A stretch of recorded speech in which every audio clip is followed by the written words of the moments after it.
Советот на општина Кочани ја одржа 46-та седница, на чиј дневен ред имаше 20 точки, главно извештаи за реализација на програмите за работа на општинската администрација.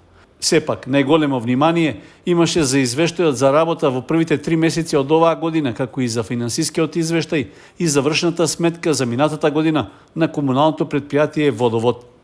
Образложение за извештаите даде ВД директорот Перо Георгиевски, кој истакна дека минатата година предпријатието ја завршило со финансиска загуба.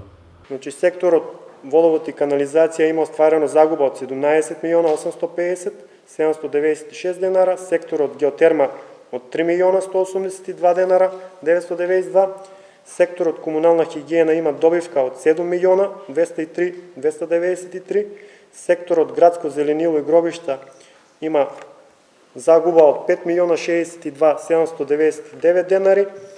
Заедничките служби каде што потпаѓаат секторот менеджмент, секторот финансиско и комерцијално работење, секторот општи и правни работи има остварено загуба од 15 милиона 136 594 денари. Секторот IT развој има остварено загуба од 2 милиона 527 554, или сите овие кои ќе се соберат е вкупно од 64 милиона денара загубата. Во однос на 2022-та бележи намалување од 5 милиона денара. По образложението на Георгиевски, дискусиите на советниците главно се сведоа на забелешки за лошите резултати и барање одговорност и решение за излез од лошата состојба во која се наоѓа комуналното предпријатие. Кој му дозволува да издава и да даде образложение кога е во оставка? Нема право да даде образложение он. Има таму други луѓе што работат у Водовод, имате финансов директор, имате раководител, имате технички директор. Ја не знам во чие својство излавате и давате образложение тука, кажувате ни финансиски извештаи. На што се должи драстичното зголемување на обврските кон добавувачи, бидејќи истите тие со минус 69 милиони на крајот на 22 година биле 52 милиони 778 1526 денара, а сега се искачени на неверојатни 106 милиони 668 1531 денар, што е практично, значи, уште на кучињата не е должен Водовод излегува работата, заради тоа што настран од тој милион евра кој што е во дупка материјална финансиска и кон добавувачите, кога го земеме минусот околу 2 милиони евра, значи 3 милиони евра е дупката широка и длабока на комуналното јавно предпријатие. Да престанете со привремени вработувања. Завршивте годината со 196. Ако ја завршивте со 180 како предходните години, ќе намалевте 100.000 евра од загубата. А тие 15 луѓе 100% не ви требат за ништо.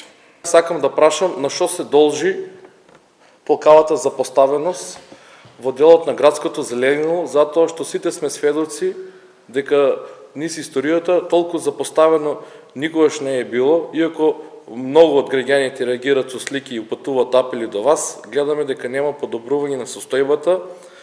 По однос на информацијата која каже колегата Аки Акиов дека сте во оставка, исто така сакам да дадете одговор и ако тоа не е точно, барам од градоначалникот итно разрешување, бидејќи и по финансиските параметри, и по организацијските способности, и по извршување на вашите действија сте најслаб директор во историјата на Водовод. ВД директорот Георгиевски даде потврда за оставката, но и образложение за дел од работењето на предпријатието во изминатиот период. Имам понесено оставка, неотповиклива, до општината, до градоначалникот, но додека не се прифати и додека не е, значи функцијата ВД директор ќе извршувам до последниот ден, совесно и одговорно. Главни обврски кон што должиме са неколку фирми, пред се са фирмите од енергетскиот сектор, СМ продажба, Евана Home, електродистрибуција, Energy Delivery Solution или ЕДС, и од тие 120 милиона, 100 милиона са долг за струја, за електрична енергија. Во месец мај се случија 6 неработни дена. 10 април, 24 април, 1 мај, 1 мај, 3 мај, 6 мај, значи имаше огромен период каде што и малце, а и се погоди времево, така што ние во брзо ако може да видите дека сега брзо влегуваме во колосек и градот за една недела ќе се биде во нормално функционирање со градското зелениво. На крајот од едночасовната расправа, со по 7 гласови за, а останатите против или воздржани, извештајот за работа во првите 3 месеци од оваа година, како и финансискиот извештај и завршната сметка на водовод за минатата година, не добија согласност од Советот.